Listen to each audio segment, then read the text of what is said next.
Well, hello. I am Matt Williamson. This episode is brought to you by Live Casino. And it's time to really start previewing the Atlanta Falcons. So, as we often do on Thursdays, I'm recording this Wednesday, we are going to break this into two segments. When the Steelers have the ball, when the Falcons have the ball. Going to be a lot of stats thrown at you. You might have to hit rewind and listen to it a second time to totally digest it. I'm not going to dummy it down for you. Here it comes. Let's go. Folks, football season is here, and Live Casino is where FanDuel Sportsbook, America's #1 sports betting app, comes to life. Step up and place your bets at our self-service kiosk or with a sportsbook representative. Then cheer on your team and catch every heart-pounding moment of action on our huge 40-foot video wall. Bet, watch, and win at Live Casino Pittsburgh, Route 30 at the Westmoreland Mall. Gambling problem? Call 1-800-GAMBLER. So, as you've probably figured out, I am a big believer in EPA per play. The Steelers' offense is 24th in EPA per play, 28th in EPA per dropback. That's expected points added, by the way. I think I've got a question. What the heck's EPA, Williamson? For every play, how much more points did you add or subtract to the team? So we'll talk about that later. But they're 24th in EPA offensively, 28th per dropback, 6th, all the way up to number 6 now in EPA per rush. Pretty good. Team's got a running game.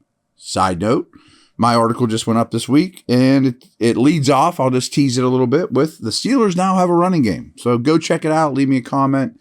Got a lot of good feedback already. Falcons defense is 28th in EPA overall, 28th in EPA per dropback, 27th against the run. Pretty bad. The only defenses that give up more yards per game than Atlanta are the Lions, Minnesota, Seattle, and Houston. Only 4 teams give up more passing yards per contest than the Falcons. Kenny Pickett right now is 27th in EPA per play amongst NFL quarterbacks. But last week's EPA per dropback was his best score as a starter, and he's moving up these ranks. Last week was Pickett's third game this year with at least a 70% completion percentage. On passes 10 yards downfield or less, Pickett is completing 83% of those throws. That's second best in the league in the short passing game. He hasn't thrown an interception in the last 3 games either. I'm sure you're aware of that. This isn't huge, but I do try to monitor what he's been doing between the numbers. I want to see more of it. But on Monday night, he was 4 or 5 for 36 yards between the hashes, between the numbers. I think they need to do more passing over the middle, to be honest with you, but it is picking up a little bit. The Steelers still, though, are averaging a league low 5.1 yards per passing play. Atlanta is allowing 7 yards per passing play, though, which is 28th in the NFL. The Falcons are also 30th in the NFL in yardage allowed on throws 10 or more yards downfield. Just talked about how accurate he is 10 and in. Well, the Falcons allow a lot of yardage 10 and out. Since Chase Claypool's been traded to the Bears, here's Pickett's target distribution. Freiermuth's been thrown to 23 times. Deontay 18, Pickens 18, Harris 8, Sims 7. Okay, Freiermuth's a lead guy, folks. The Steelers are one of 5 NFL teams with 3 or more players with 500 yards or more as receivers. Last week was Freiermuth's lowest target share. He only got 14% of the targets in a full game that he's played since week 3. It was the first time he received fewer than 7 targets in a full game played since week 3 as well. Still, that aside, one small blip, I think, on the radar. Freiermuth has been targeted on 23.7% of his routes run. So every time he runs a route, basically 1 out of 4 times the ball comes his way. That's 5th amongst all NFL tight ends. He's also averaging 1.74 yards per route run, which is 6th amongst all NFL tight ends. Very, very good number. The Falcons allow 5.5 catches per game to opposing tight ends. That's 30th in the league. Only 2 are allowing more. Could be a big Freiermuth week. The Falcons didn't have a sack last week. They have just 17 for the season, better than only the Bears and the Raiders. Now, how about this? Last year, I know it was last year, TJ Watt had more sacks than the entire Falcons defense. TJ Watt had more sacks than the entire Falcons defense last year. And it really hasn't gotten much better for Atlanta. Switch here to the Steelers running game a little bit. Last week, Benny Snell got his first dozen carries of the season, made the most of those dozen rushes, totaling 62 yards and 4 first downs. He also averaged 2.7 yards after contact against the Colts. So the blocking was good, but he got a fair amount on his own as well. Over the last 4 games, the Steelers are averaging just under 160 rushing yards per game over a 4-game stretch now. And that's a big number. The Falcons gave up 176 rushing yards last week in a losing effort to the Commanders. They are last in the league in rate of running back runs that result in a first down or touchdown. So more so than any defense in the league, when you hand the ball to a running back, it results in a first down or a touchdown against Atlanta. The Falcons have played 0 snaps of dime defense this year, which dime defense, if you don't know, is 6 defensive backs on the field. They are just not a dime team. The Falcons' opponents have scored a point of some sort on 44% of their drives. That is the highest rate in the league. This defense isn't very good, folks. All right, break time, quick sip of water. We'll come back and talk about when Atlanta has the ball, which is all about running the football.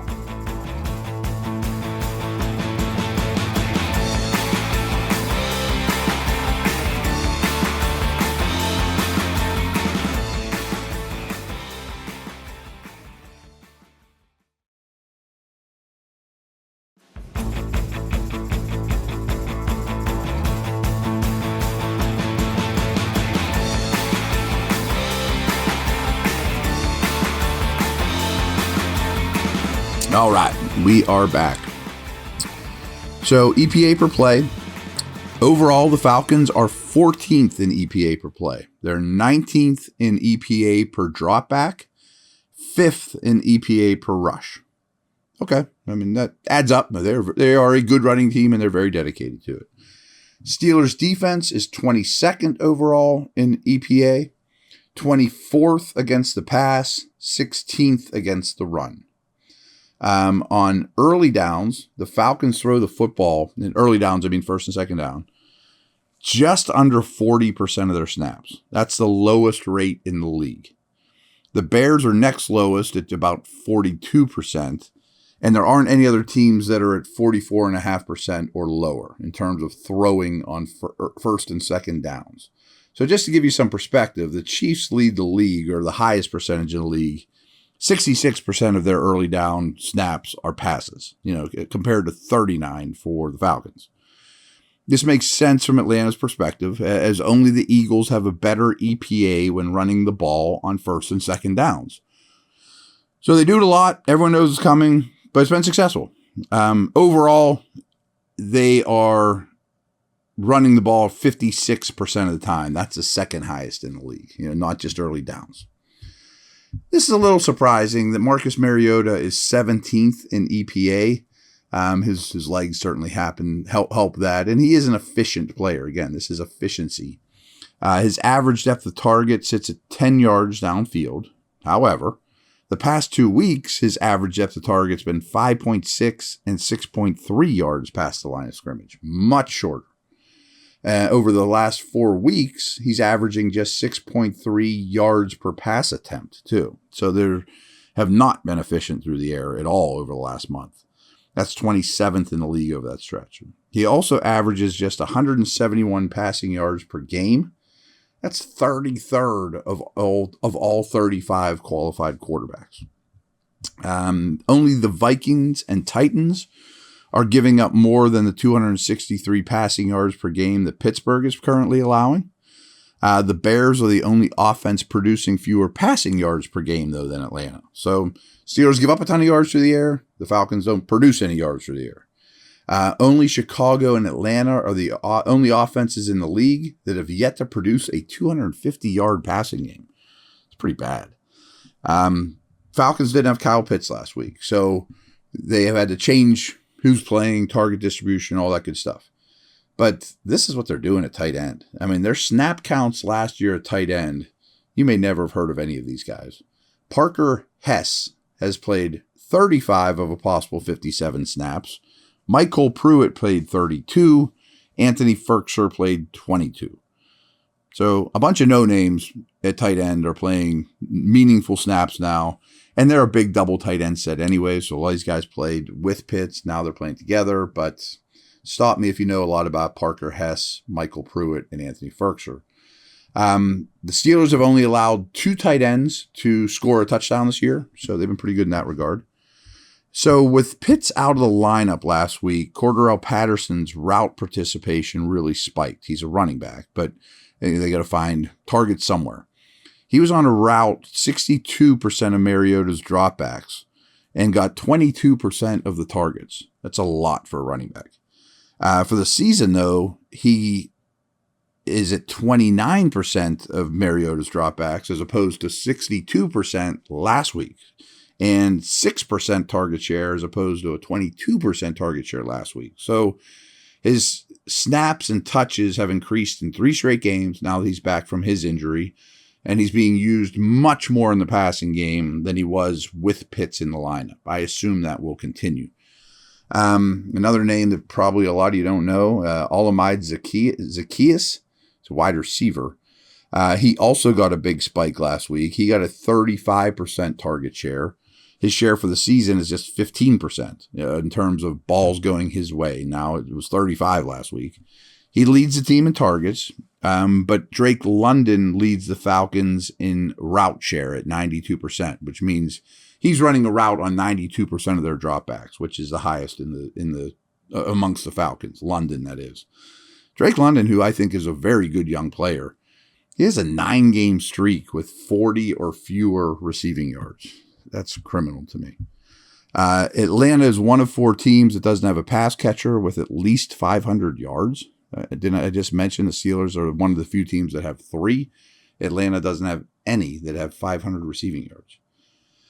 Alex Highsmith now has 10 sacks in his 11 games this year. The only players in the league right now with more sacks than Highsmith are Matt Judon, Micah Parsons, Nick Bosa, and Max Crosby. Pretty good list to be on. Those guys are elite pass rushers. The Steelers as a team produced 3.4 sacks with TJ Watt in their lineup, but just 1.5 when he is sidelined. The Falcons ran for 167 yards last week with 3 different ball carriers getting 49 or more rushing yards. So it's really a group project here, every which way you cut it with this offense. Tyler Algier and Cordarrelle Patterson led the way. They had 11 carries apiece. Mariota had 6 carries. And over the last 4 games, Patterson has 39 carries. Algier has 37. Mariota has 27. And Caleb Huntley, their third back, has 14. They run the ball a ton. They give it to a bunch of people. You know, it's just what this team does. Mariota is averaging 35 rushing yards per game. That's 6th among all NFL quarterbacks. So he's a real good runner. He's not a great runner. Snap counts last week. Patterson got 33. Algier got 22. Okay. And again, they just spread this thing out a lot amongst their backs. And Patterson's definitely the best of the group, but he's not a special running back. Good with the ball in his hands, but not a special running back. The Falcons and Bills are the only team in the league that have rushed for 90 or more yards in every game this season.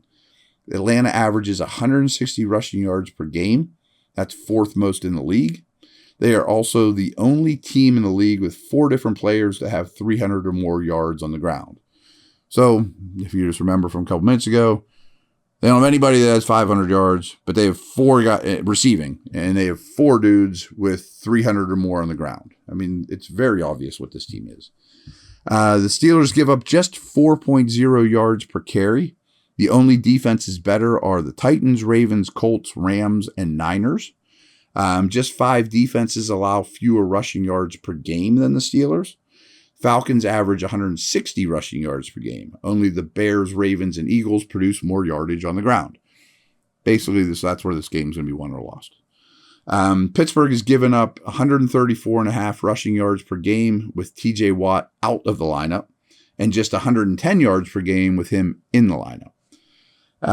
Cam Hayward played only 69% of the total defensive snaps last week, but he was on the field for 88% of the third and fourth down snaps, which tells me they're trying to save him a little more. I mean, he's getting up in age, he's taking a beating. We know all these things.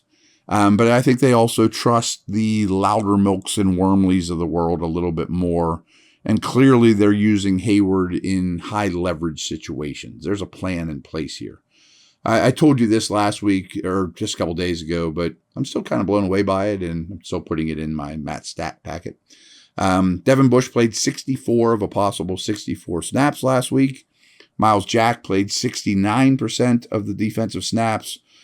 No other off-the-ball linebacker saw the field in Indianapolis. We know Spillane was inactive. So they were the only two true off-the-ball guys that even got out there.